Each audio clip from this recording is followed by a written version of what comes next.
Selamat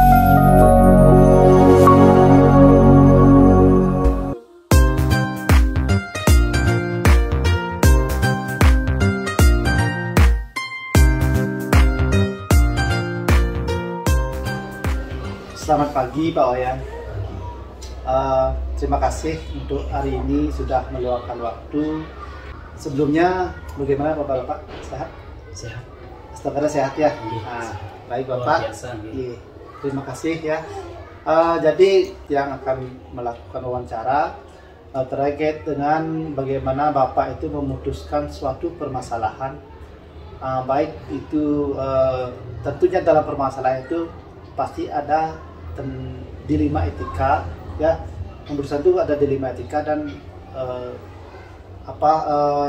rujukan moral. Nah, jadi dalam wawancara ini saya akan menanyakan beberapa pertanyaan.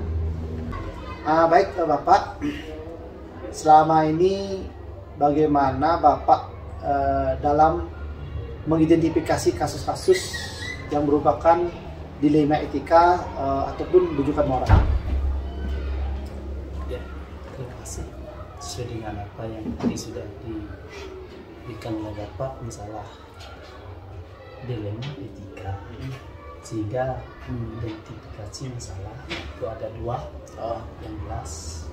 Pertama nanti adalah masalahnya kita akan mengenali dulu bahwa ada nilai-nilai yang saling bertentangan dalam situasi ini. Pada dasarnya itu yang pertama. Setelah itu yang kedua, sehingga nanti langkahnya itulah menentukan siapa yang terlibat dalam situasi itu atau situasi pada saat ini. Nah setelah itu yang ketiga, tentunya singkat saja, kumpulan berapa fakta-fakta yang relevan dengan situasi tersebut pada dasarnya. Sehingga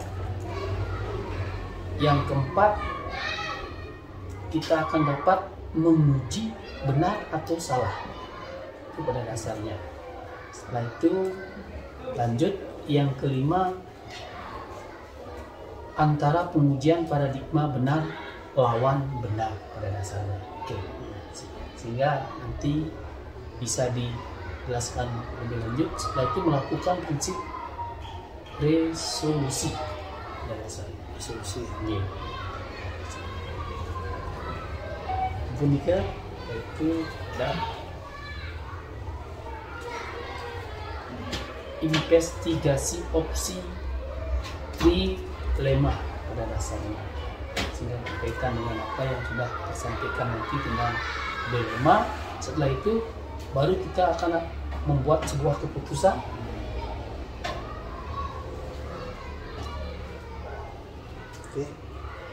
Yang terakhir adalah kembali keputusan itu direfleksikan apa yang sudah menjadi sebuah hasil.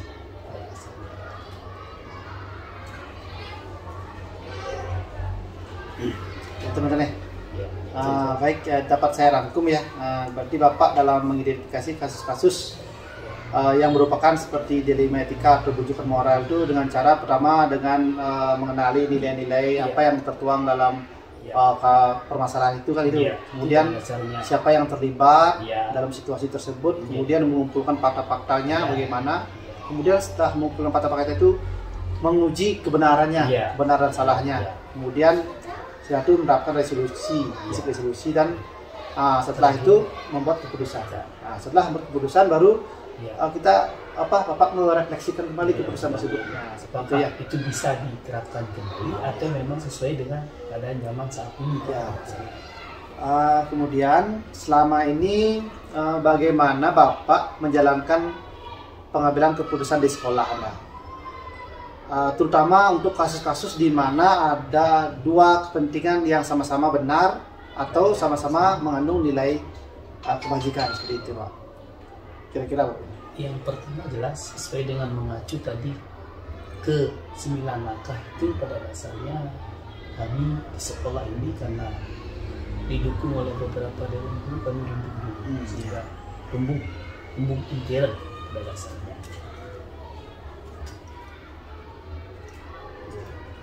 Setelah tumbuh, menerima masukan dan saran dari teman, sehingga apa dilema yang ada di sekolah ini bisa diatasi bersama-sama dan tidak fokus pada satu guru saja. Kita pembahasannya bersama-sama sehingga bisa menghasilkan sebuah hasil dan evaluasi kembali dari sini.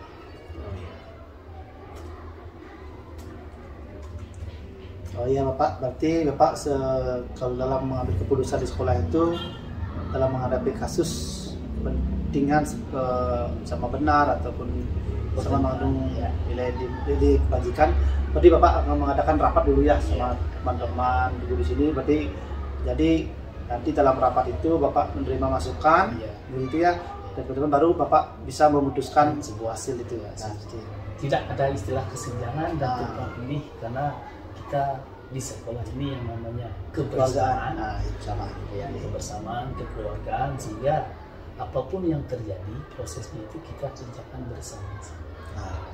Baik, bagus sekali Pak ya. Kemudian langkah-langkah atau prosedur seperti apa yang biasa Bapak lakukan selama ini dalam menghadapi masalah tersebut?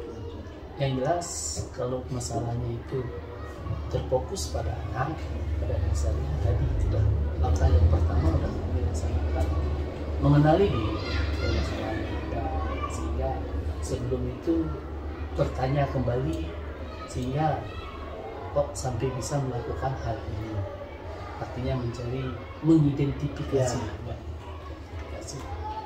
permasalahan dan mengumpulkan fakta-fakta yang ada. Sering dilemanya itu kan dalam hal memungut uang. Nah, contoh sederhana ini kan memungut uang, sehingga di sana kan ada dilema etika sebenarnya, dari dilema kejujuran dan barangkali nanti bertentangan dengan sebuah keinginannya. Apakah nanti kejujurannya ini diterapkan, apakah uangnya ini langsung diambil dimiliki oleh sendiri. Dan keperluan di sekolah di sini adalah kejujurannya sudah diterapkan, uangnya itu dikembalikan ke kantor. Ya. Kemudian hal-hal apa saja yang selama ini Bapak anggap efektif dalam mengambil keputusan pada kasus-kasus seperti yang Bapak sebutkan tadi tentang dilema etika tersebut? Yang pertama halnya adalah tatkala upacara bendera, anak-anak diberikan himbauan, ya himbauan atau bimbingan, ya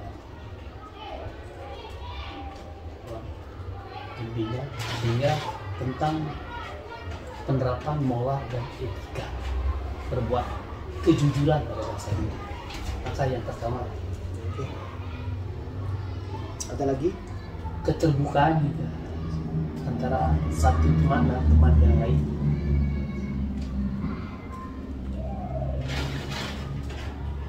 Keterbukaan. Ya. Keterbukaan. Rasa Toleransi, saling menghormati. Kasih sayang kan bersama masuk pada dasarnya.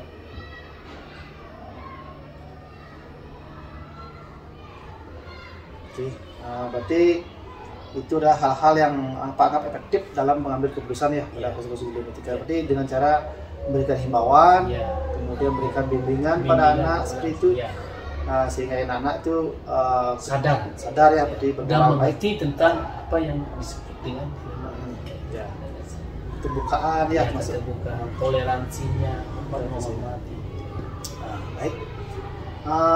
Kemudian hal-hal apa saja yang selama ini merupakan tantangan dalam pengambilan keputusan pada kasus-kasus dilema etika itu? Seperti apa tantangan mungkin dalam mengambil keputusan? Ya, tantangannya jelas ada, kendalanya kan barangkali tatkala kita mengambil sebuah keputusan karena ini berhadapan langsung dengan anak.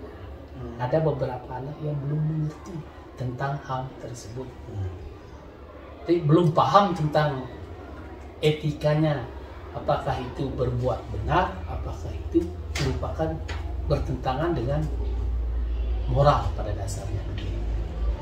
Ada beberapa anak yang belum paham dan mengerti.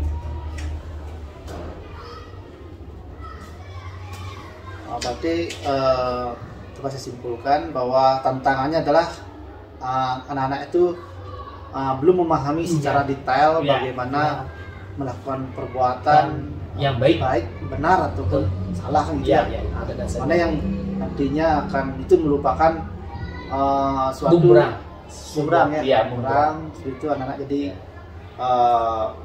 bertentangan dengan moral. Gitu ya. Iya, iya. Kemudian apakah Bapak memiliki sebuah tatkala atau jadwal ya tertentu dalam sebuah penyelesaian kasus dilema etika? Apakah Bapak langsung menyelesaikan di tempat atau memiliki sebuah jadwal untuk menyelesaikannya? Nah, bentuk atau prosedur seperti apa yang Bapak jalankan? Jelas kalau jadwalnya secara khusus kita sudah punya tertib. Tertib sekolah itu dulu pada dasarnya. Setelah itu kalau memang itu terjadi secara spontan, langsung kita selesaikan dengan desain. Kalau itu secara spontan. Ya, namanya permasalahan itu kan tidak sengaja, nanti tatkala anak ada seperti apa tadi menemukan uang atau mencuri uangnya, itu pada dasarnya itu diselesaikan secara desain, dan kita gembuk juga dengan guru-guru yang ada di instansi kita dan diajaklah bersama-sama memutuskan hal tersebut. Berarti misalnya kalau masalah kecil seperti itu ya, berarti bisa diputuskan secara lisan gitu, langsung saat itu. Ya, dia langsung diberikan penguatan, dia apa.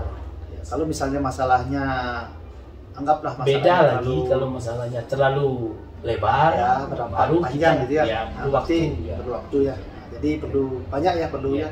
Misalnya kalau seperti anak kan dengan rembuk di sekolah dulu, apakah bisa memutuskan, kalau tidak bisa rebut dengan orang tuanya, seperti itu kan tadi kan masuk ke mengidentifikasi masalah. Pas permasalahannya ini apakah datang dari ranah keluarga atau memang dari individunya sendiri atau dipengaruhi dari lingkungan bergaulnya sehari-hari gitu pada dasarnya. Jadi Bapak memiliki jadwal kira-kira, misalnya jadwal khusus kira-kira untuk menghadapi masalah itu, ada terjadwal atau tidak? Karena terbentur dengan situasi dan kondisi tadi dah permasalahannya. Kalau memang itu spontan kan langsung. Kalau memang itu indikasinya nanti ada, diadakan jadwal. Barangkali setiap hari Sabtunya kita akan memberikan sebuah artinya penguatan tentang ini, bimbingan atau apa. Masuk nanti ke program pramukanya, nanti kita langsung ke masalah penguatan karakter. Berarti Bapak kalau menghadapi masalah yang begitu istilahnya tidak bisa diselesaikan hari ini, berarti Bapak menjadwalkan setiap hari Sabtu. Ya. Masuk ke ranah pembelajaran nanti kegiatan pramuka, karena di sana kan juga penanaman masalah karakter. Disambung dengan kegiatan pramuka ya. Penanaman mental.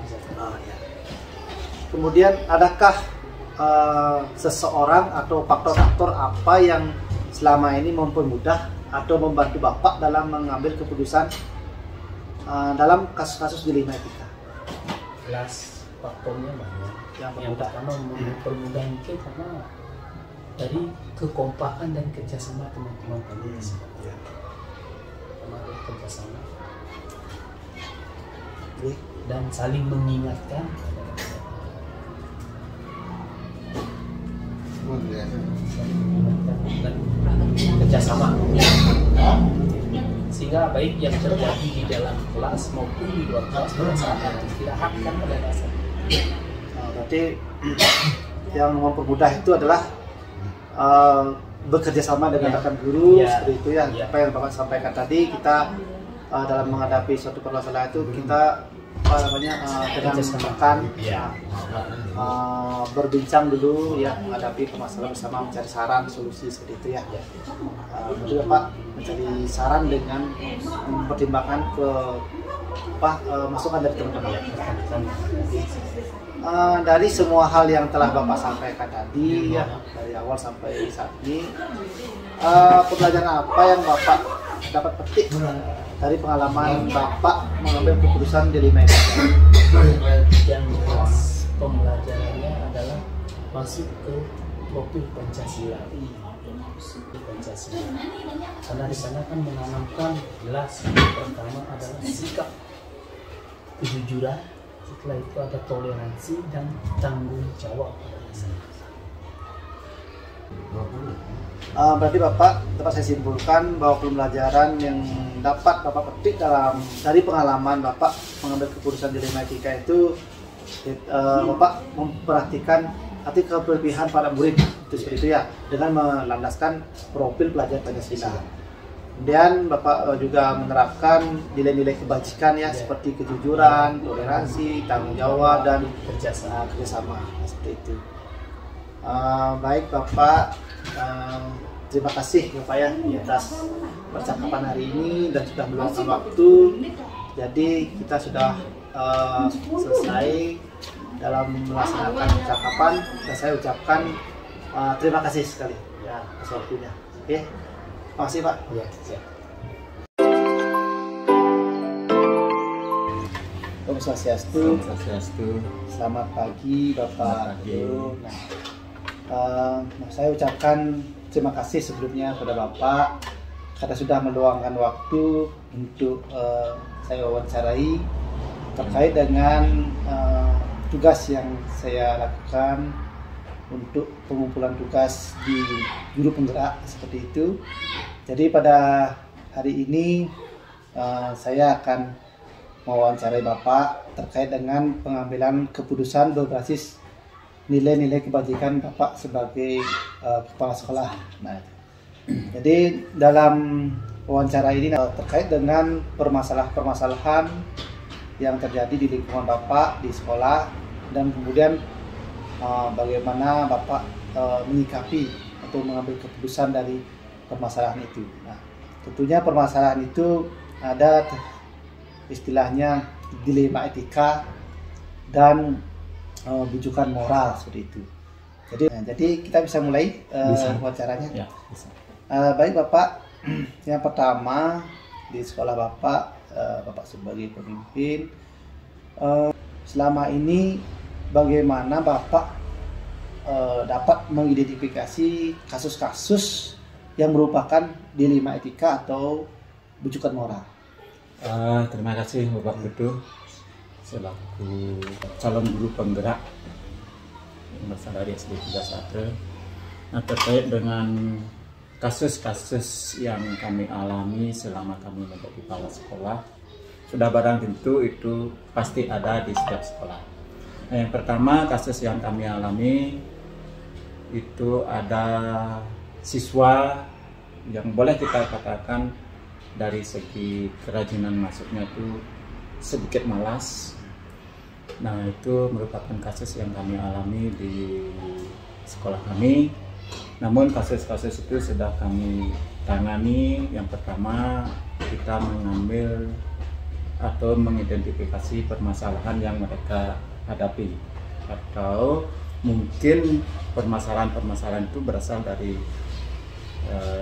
dirinya sendiri atau faktor internalnya, dan mungkin dari faktor internal kita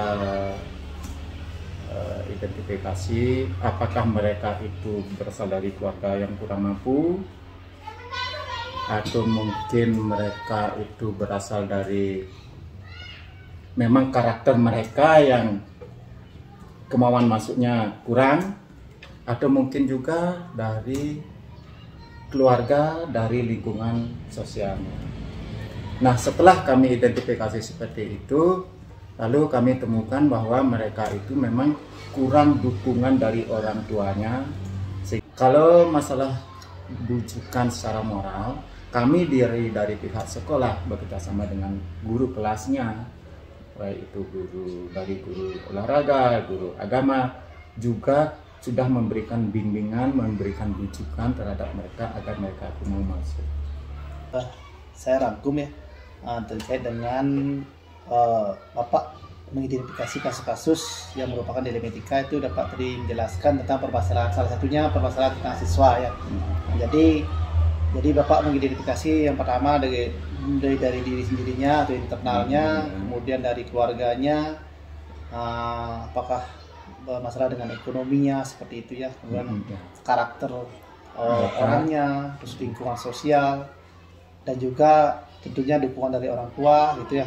Nah, seperti itu. Ya. Kemudian ada lagi tentang bekerjasama ya, bersama dengan rekan guru atau guru-guru, dewan guru untuk mempertimbangkan kembali kan seperti itu ya. Nah, kemudian selama ini bagaimana Bapak menjalankan pengambilan keputusan di sekolah, terutama kasus-kasus di mana ada dua kepentingan yang sama-sama benar dan sama-sama mengandung nilai kebajikan. Seperti itu. Terhadap kasus yang kami ambil berdasarkan dilema antara benar dari satu sisi juga kurang, merasakan itu tetap mengambil keputusannya berdasarkan hasil rapat dewan guru. Sebelum kita terjun langsung terhadap permasalahan mereka, tetap kita rembuk dulu dengan guru, lalu kita mengadakan pendekatan kepada mereka yang termasuk teridentifikasi kasus. Kita adakan pendekatan, setelah itu kita berikan pembimbingan. Nah, jikalau memang secara pribadi atau individu kita mengadakan pembimbingan memang belum mendapatkan sebuah keputusan, baru kita mengambil keputusan itu berdasarkan remuk-remuk dengan dewan guru dan permasalahan itu, sehingga keputusan yang diambil itu tidak sepihak. Ya. Baik ya.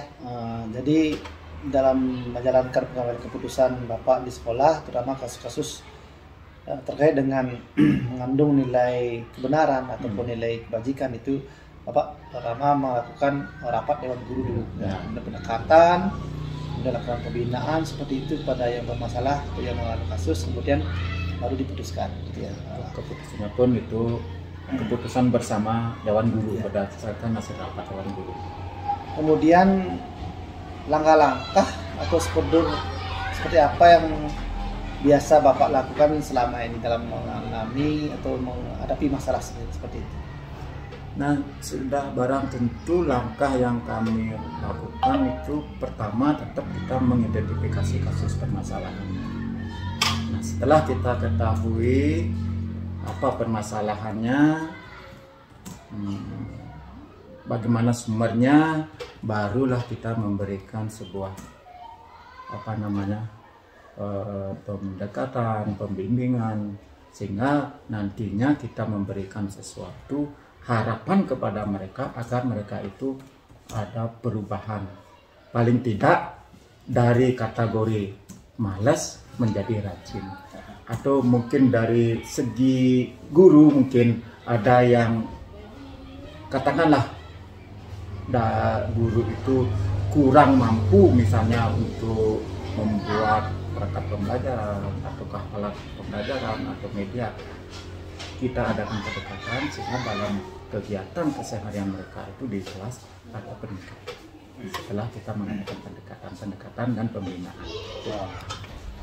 Baik, langkah-langkahnya yang Bapak sampaikan itu pertama mengidentifikasi dulu kasus permasalahannya, kemudian mencari sumbernya, kemudian lakukan pendekatan dengan hal tersebut, kemudian harapannya biar terjadi perubahan. Itu harapan utamanya.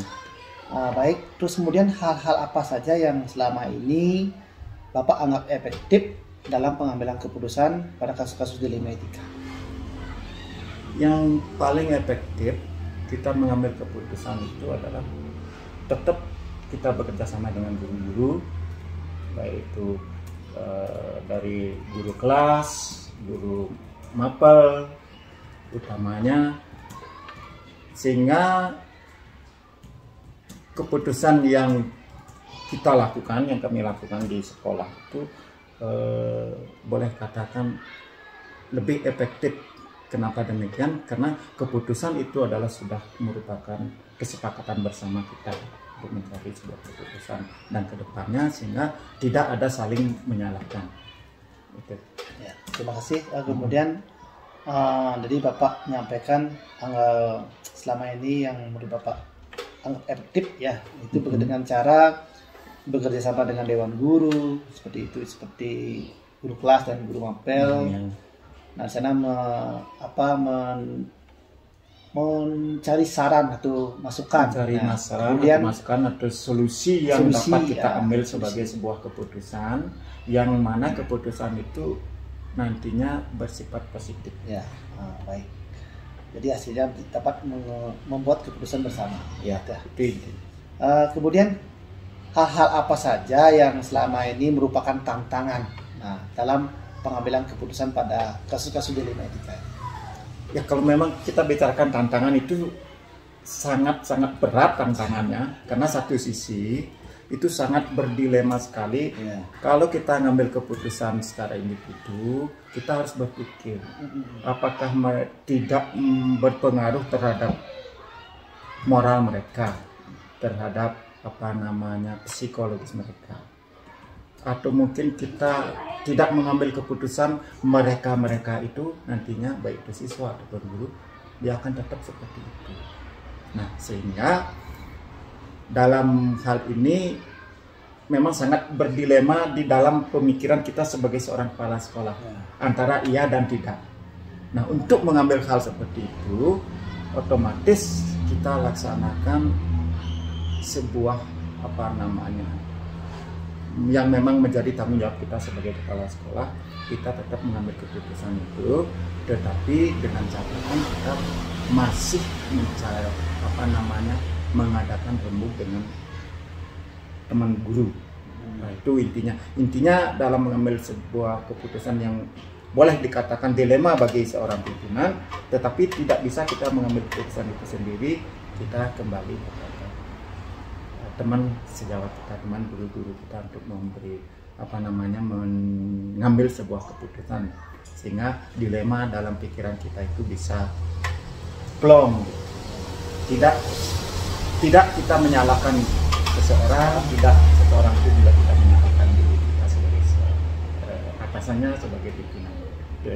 Iya, itu merupakan tantangan bagi kita dalam mengambil keputusan. Jadi ada dilema pikiran seperti itu ya, dalam mengambil keputusan. Kemudian Bapak, apakah Bapak memiliki sebuah tata kala atau jadwal tertentu dalam sebuah penyelesaian kasus dilema etika? Apakah Bapak langsung menyelesaikannya di tempat atau memiliki sebuah jadwal untuk menyelesaikannya?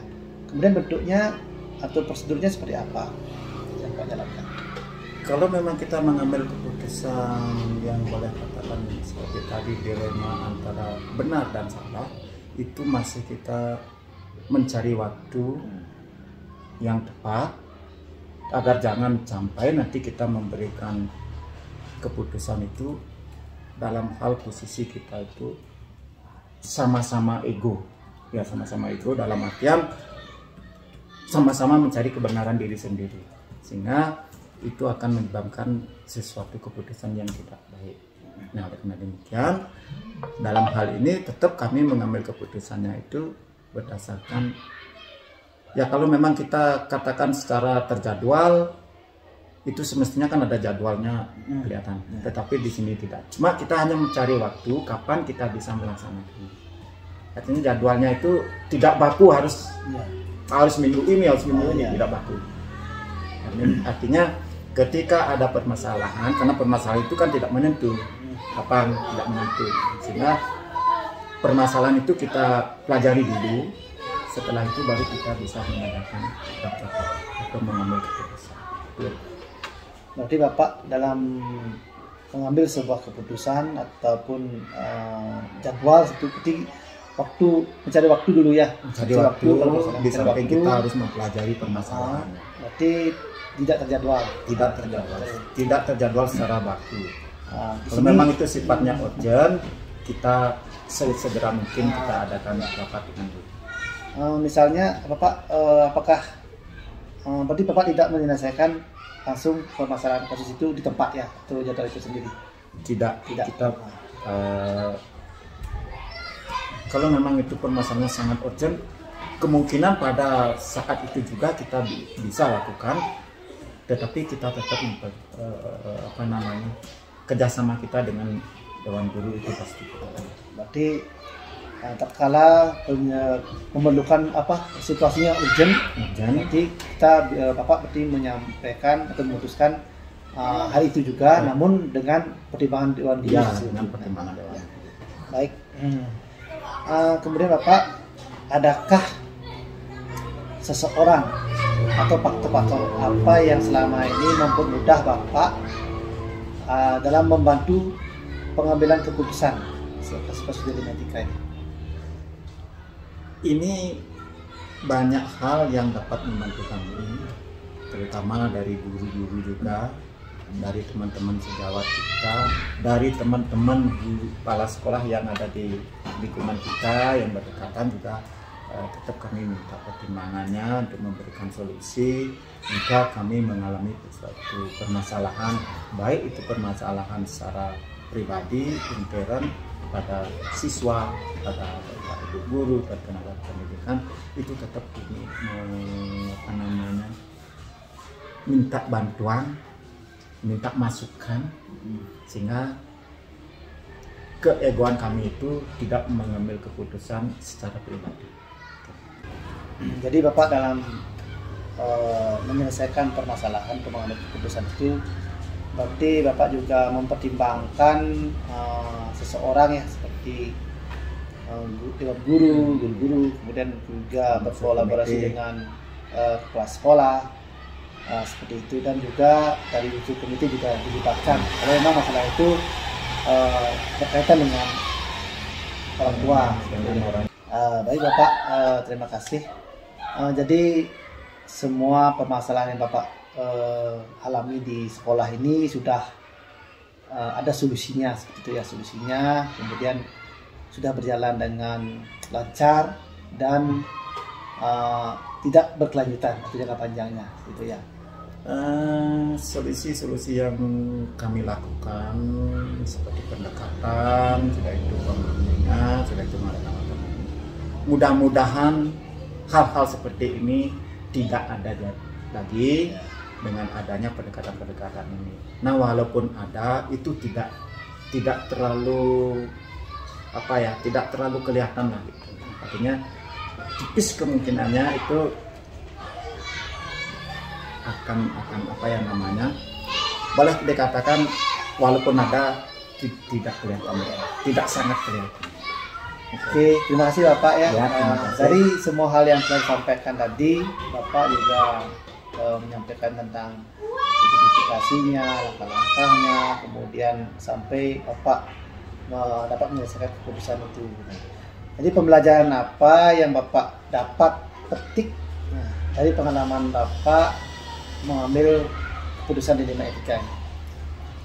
Terima kasih berdasarkan Bapak Putu selaku calon guru penggerak yang memberikan hal ini, sehingga pembelajaran yang dapat kami lakukan, yang dapat kami petik dan dapat kami terima dari hasil permasalahan yang kami hadapi itu memang itu sangat banyak. Satu sisi kami itu akan menambah wawasan untuk menangani sebuah permasalahan yang ada di sekolah, yang pertama.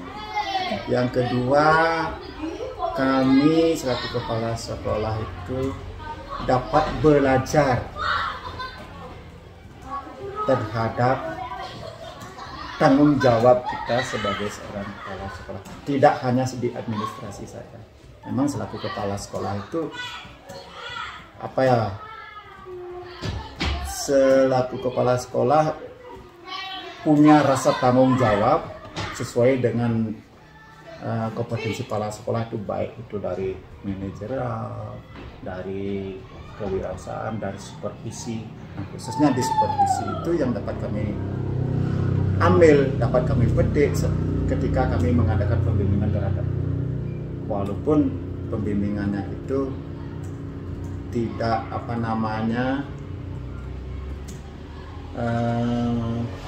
tidak secara langsung pada saat mereka itu ada di ruang kelas, pada saat proses pembelajaran.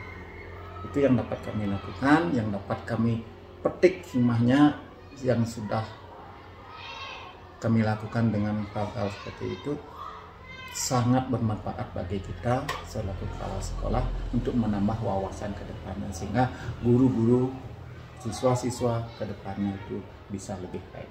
Gitu. Baik, terima kasih Bapak ya, sangat luar biasa sekali percakapan hari ini. Tentunya saya juga menginspirasi tentang apa ya pengalaman Bapak selama di sekolah SDN 2 Satre ya. Jadi saya juga sangat antusias juga kepada Bapak dan apresiasi tentang cara-cara Bapak dalam menangani kasus-kasus yang ada di sekolah. Baik, terima kasih Bapak atas waktunya dan juga kesempatannya pada hari ini, sehingga kegiatan wawancara ini sudah berjalan dengan lancar. Dan saya ucapkan terima kasih kepada Bapak dan saya tutup dengan Paramasanti. Om Santi Santi Santi Om. Salam.